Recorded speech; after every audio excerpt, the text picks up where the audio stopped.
It may be a cliche, but it really sits perfectly on Nelson Mandela. The man needs no introduction.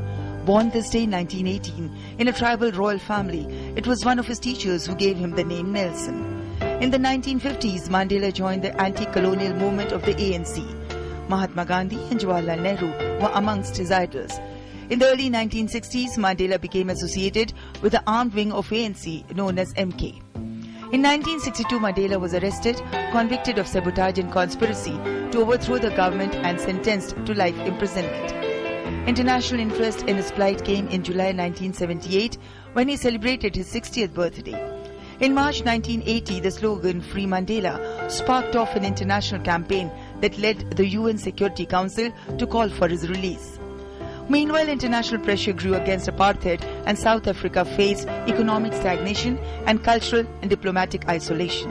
India in particular was the first country to raise this issue well before apartheid was institutionalized.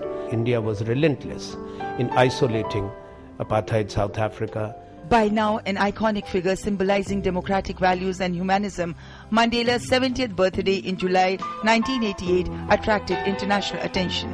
In 1989, after a conservative F.W. de Klerk took over and realized that apartheid was unsustainable in a changed global order following the collapse of the Berlin Wall, Mandela was released unconditionally and political parties were legalized in 1990.